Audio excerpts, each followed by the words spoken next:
Kahit ano pang gagawin, may basher talaga. Kahit mag-private na kayo or mag-public kayo, yung mga basher talaga, wala talaga. Parang ano yun, naghahanap talaga ng butas para maibabash ka. Pero kahit wala namang dapat ibabash sa'yo, pag binabash ka talaga, yung taong hindi ka gusto. Ganun. So, ibabash ka talaga ng tao na mga ganyan. Yung mga maliliit ang utak mo. Charis. Oo nga, ayaan mo na lang sila, malakas trip ng mga taong yan. Inggit sila sa'yo. Ewan ko kung naiinggit ba o wala lang talaga silang magawa sa buhay. Kaya yan ang ginagawa nila, yung mga paninira sa tao, yung panda-down, or like, wala silang pakialam kung masakit na ba yung sinasabi nila sa isang tao. Pero pag sila naman yung sinabi na masakit, nagagalit na sila kasi bakit ganito ang ugali ng babae. Eh, ginaya ko lang din ang ugali nyo. Ganun talaga, basta artistahin, idol, may basher.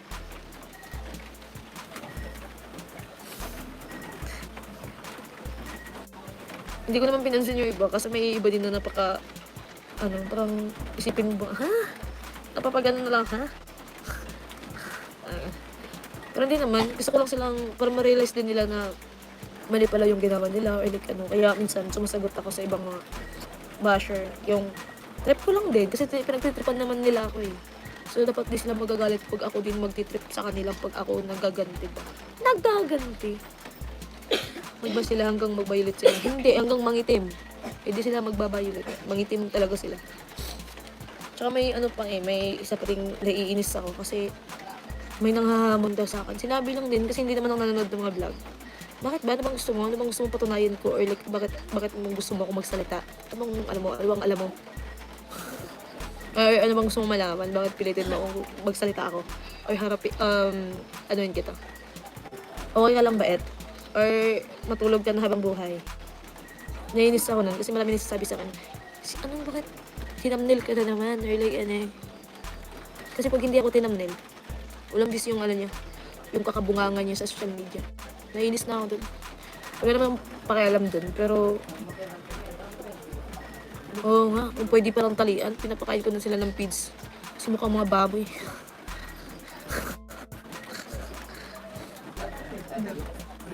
Naiinis ako. Makikita mo to, di panoorin mo ako. Baka na, may iba na naman dyan magigilty. Ganyan. Nakakainis kasi guys, alam mo ba, yung nananahimik ka na lang ha. Yung nananahimik ka na kasi ayaw mo ng gulo, ayaw mo may kisasa sa mga nila, ganun. Yung iba nagre-react lang naman, tapos parang wala namang ginawa sa buhay. Baka, nakakainis talaga. Kasi hindi ko naman talaga alam at hindi ako nanonood ng mga vlog or like kaninong vlog pa yan, hindi ako nanonood. Pati vlog ko nga, hindi ko pinapanood eh. Umabot lang sa akin, may mag-PPN, ay na gano'n, naman hinahamon ka ni gano'n. Bakit? Bakit? Nanahimik na ako. Ano bang gusto mo? Ano bang gusto mong patunayan ko? Or like, ano bang gusto mong isabi ko din sa video? Ayan, bumalik na. Biglang nawawala yung cellphone ko. Ay, ba nakakainis talaga kasi yun, minsan lang talaga ako nagsasalita or kasi minsan puro kalokohan ako or wala akong topic. Pero ngayon, parang dapat ako ngayon eh. Pero pagod ako. Pero naiinis lang talaga ako. Wala naman ako dapat sumbungan kasi Charis. Naiinis lang ako kasi wala talaga akong pakialam kung anong meron sa social media. Minsan pumapatol ako ng mga basher pero yung mga sinasabi ko lang, patama sa kanila or like parang ma-realize din nila na na mali pala yung mga sinasabi nila. Pero may isa talaga na hindi ko rin alam at kahit ngayon hindi ako nanonood sa vlog nito. Or like sa kahit hindi ako nanonood eh. Pinipm lang ako, naiinis na ako kasi ang dami nagpipm sa akin. Uy, ganun. Totoo ba? Ha? Nasasyak na ako ha? Wala nga akong pakialam dyan. Wala akong mga pakialam dyan. Kasi ayokong gulo. Or ayoko nang makisawsaw pa sa mga, may mga eme nila sa buhay. Content nyo na lang kayo buhay nyo. Or kahit tatae kayo, i-content nyo dyan. Huwag nyo na i-mention yung mga pangalan ko. Or like, kung wala kayong magandang masasabi. Di ba? Kung wala lang din naman kayong magagandang masasabi sa akin, edi, mukha nyo na i-content nyo. Or maghubad kayo dyan kung gustuhin nyo. Kasi kung parang para kayo sasabihin naman ito, ganyan talagang ugali ni Chris na, ayan, pumapatol na siya sa mga hahayaan ko lang kayo. Kayo, sinaswerte? Ibang basher, wala namang pakialam dyan. Yung iba lang talaga yung nasusobra na kakabunganga, wala naman talagang alam sa totoo. wala kang alam sa buhay ko at hindi nga kita kilala. At di mo nga ako nakita in personal tapos makapagsalita ka parang kapitbahay ko na kilala mo talaga ako. Kahit kapitbahay ko, walang masasabi sa akin kundi masayahing tao, ganun. Pero ikaw, kahit ang layo mo, dami mo sinabi. Mahaba pa sakali. Naman, wala naman talaga akong sinasabi ko na nga, ayoko lang hinayaan niyo na lang. Parang ganun, kasi may mga nagsasabi sa akin. Hindi naman ako aabot sa ganito na ganito magsasalita kung hindi rin, kumbaga, sinend sa akin. May screenshot ako na, bakit na naman ganito? Bakit? Tapos sabi ko, hayaan niyo na lang yan. Hayaan niyo na, ganun talaga. Pero minsan naiinis na ako na yung masobrahan na. Sino ka ba? Kung magre-react ako, kung saan ka pinapareact, doon ka lang, huwag mo kong idamay. Kasi wala akong papasahod sa'yo eh. Pag magagalit naman yan, yung ganun talagang ugali ni Krishna, walang mali, walang yung pakialam ko. Ganito talaga ang ugali ko. Sinasabi ko sa'yo. Inis ako sa pagmumukha mo, kung pwede ko palang makalmot ang mukha mo, kinalmot ko na sa cellphone. Matagal na ako naiinis sa'yo. Sasawero kayo. Alam talaga. May paano-ano ka pa, may pa-action ka pa, pangit ang mukha mo. Naiinis ako sa pagmumukha mo talaga. Malapit ka lang, pinapasabay na kita sa lola ko paglipad, tapos nilalaglag ka agad. Nanggigigil talaga ako, guys. Dapat happy ako ngayon, pero inipon ko lang kasi na sinasabi ko, ayoko kasi magsalita. Or like, sinasabi ko, ayoko na, hayaan mo na yan, ganun talaga yan. Or like, kasi hindi ko naman din yan kilala, hayaan mo na. Tapos, minsan pumapasot ako, bakit hinahayaan ko yung ginaganto ako? Or like, bakit hinahayaan ko na? Mali naman yung ginagawa, wala naman yung alam sa buhay ko. Ako sa baba ni mo nga sige yaw-yaw.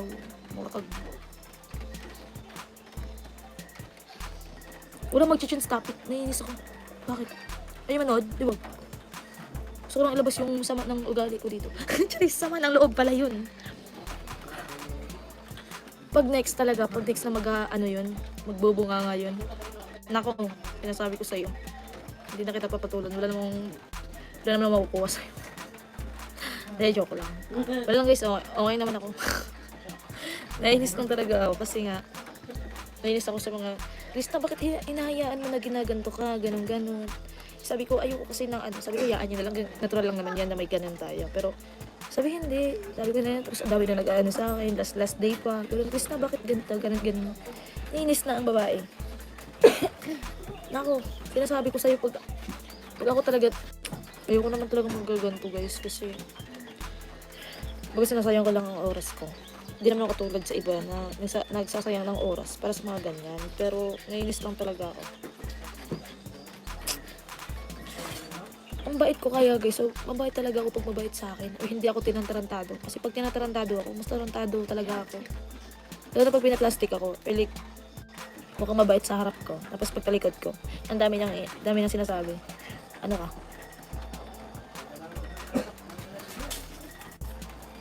Wala naman yung mini-mention na pangalan. Wala naman akong mini-mention na pangalan. Siya ba magigilty naman dito? Huwag kang magpasyadong magpapahalata kung nagigilty ka. Pangit yun.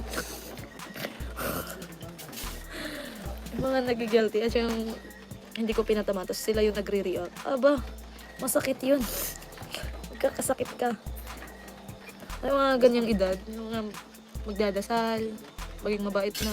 Parang kasi mahaba na yung panahon nila dito na maraming silang pinagdaanan ng mga masamang ginawa. Tapos, pagtanda nila, maging masama pa rin. Wala yan. Iki sa akin yan. Alam nyo guys, ano na lang, sasabi ko sa inyo yung ugali ko. Mabait talaga ako. Pag mabait sa akin. Pag tinatarantado ako, ay naku. Kahit ilang taon ka pa. Sasabihin nyo walang respeto kasi pumapatol sa mga matatanda. Hindi nyo nga nirespeto sa sarili nyo o ibang tao na wala nang ginawa sa inyo tapos kukupalin nyo. Magkukupalan tayo. Naiinis na talaga ako sa inyo eh. Mga walang ambag sa buhay. Yung panay daldal dito sa comment section. Panay daldal sa messenger na gano'n. Walang... Dami pa naiinis ako kasi may nang message dun sa isa na gano'n. Tapos sinasabihan, dinasabihan nila na ano, wala naman yung alam eh. Tsaka di nila alam yung story. Iba na to hindi yung about sa ano, yung sa akin na ngayon. Kasi sobrang daming, ang daming nangialam or like, akala nila na alam nila. May isa pa akong may nagme-message, kunwari concern sa akin. Tapos, yun, may minessage siya na isa. May minessage siyang tao. Tapos, sinasabi niya na wala daw yun, na yung malungkot ako, ganun-ganun. Kung napapanood mo na to, i-mention ba kita dito? Huwag na, baka kasali ka sa mga grupo na nagkukunwaring concern sa akin.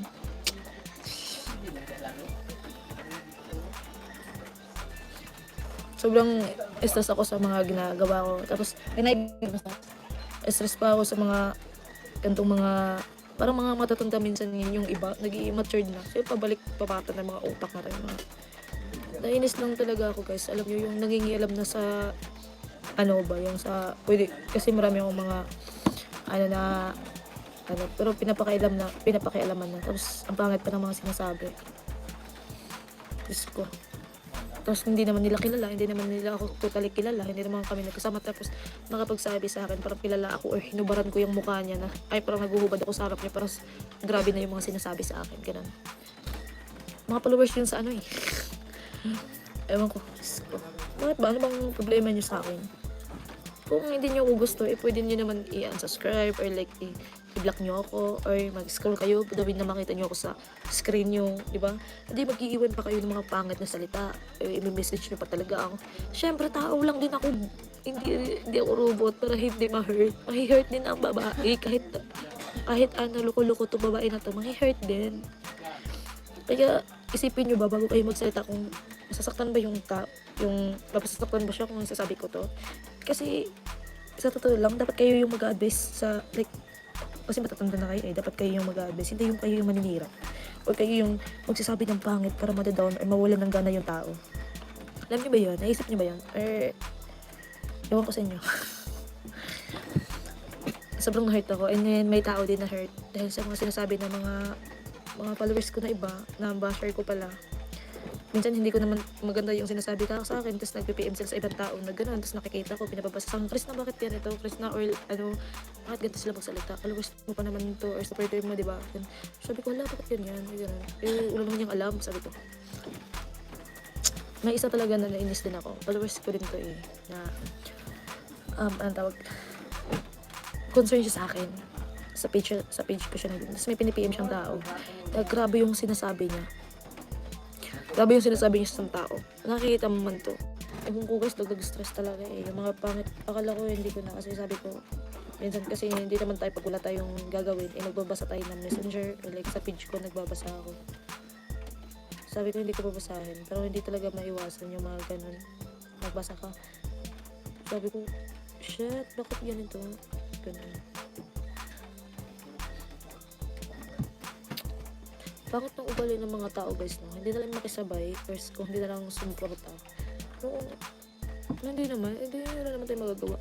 Alam mo ito guys, grabe, halos kakaedad kong alam na rumispeto ako Pero yung pagkapalabiro ko, nandito pa rin, hindi ito mawawala. Pero, pag pinapangitan ako ng ugali, syempre, ang halangan naman babaitan ko pa yan, kinukupal na nga ako. So, syempre, ang ibabalik mo din, yung ginawa niya lang, para maka-realize din siya na, ay, pangit pala yung sinabi ko kasi nasaktan ako ng binawian ako, ganun. Hindi naman kasi sabihin nyo na lang na hayaan na lang yung mag-focus na lang sa goal or sa ginagawa ko. Madali lang sabihin yan talaga kasi madali lang sabihin yan, kumbaga sinasabi niyo yan sa akin na ganun, hayaan or like, hindi kasi kayo yung nandito sa akin na para magsabi lang ng ganyan kasi ako yung tawag ko, basta hindi ko masabi, nasa utak ko. Pero pagdating sa akin, sobrang hirap pala na sabihin mo hindi mo papatulan or like hindi mo babasahin yung dabi may mag-PM sa'yo kasi minsan tumitingin tayo ng messenger kasi hindi natin alam kung sino yung nagme-message, natin natin, tapos pagbasa natin ganun na pala mga sinasabi, ganun. So hindi natin maiwasan na kasi kaya naman din maging kalmado or like babasahin natin parang pero hindi tayo robot na parang walang mararamdaman sa pag nakakabasa tayo ng mga masakit na salita, ganun. Kasi ako sa party ako kahit tarantado ako anong kasuhan, hindi ako ganun tsaka ayaw ko mababot sa ganun. natural lang naman yung buzzer. Oo, natural lang talaga yung buzzer. Pero talaga, masasaktan tayo. Pero hindi naman tayo abot sa ganun napapakasuwat ulit. Ano. Pangit na yun. Ayun guys, medyo gumaan yung pakiramdam ko. Nasasabi ko yung parang bigat ng dinadala ko na gusto kong sabihin at gusto kong sa isa dyan, marinig mo man or mapanood mo man to. Wala akong pakalam sa'yo. Charis. And kasi kanina pa kasi ako na nag-iisip. Hindi naman talaga ako magla-live kasi wala, pagod ako. Sobrang di nga ako nakapag-edit kasi pagod ako. So, naisipan ko na kailangan ko ding magsalita or pero hindi to na kumbaga magsalita talaga ako. No? Kasi pag nagsasalita talaga ako, marami masisira. Baka madaming magsasabi na wala na akong respeto. Kaya ayaw umabot sa ganun. So, naririnig, ay kung mapapanood mo man to, kung sino ka man, at kung magigilty ka, baka marami na namang mag-aano dyan. Ayan, si Krista nagpaparinig na ako, pumapatol na. Eh, wala nga akong, ayaw ko na magtiwala kahit kanina. Kahit sino pa yan, or sino pa yung ano na yan, ayaw magtiwala. Ayun na naman kayo. Dami nyo ding alam eh. Dami nyo sinasabi pero wala namang alam. Mga tao talaga. Kahit pilitin mo maging strong palagi, pero wala, aabot ka talaga na mawalan ka ng gana dahil sa mga tao din.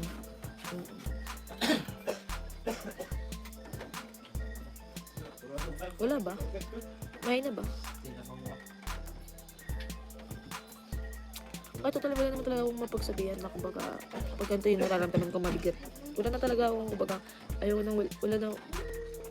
wala akong mapagsabihan or like makwentuhan kasi ayoko din. So pag may mabigat ako na feel or dahil lang din naman sa mga to, dito ko isasabi para ma-realize nyo din ba.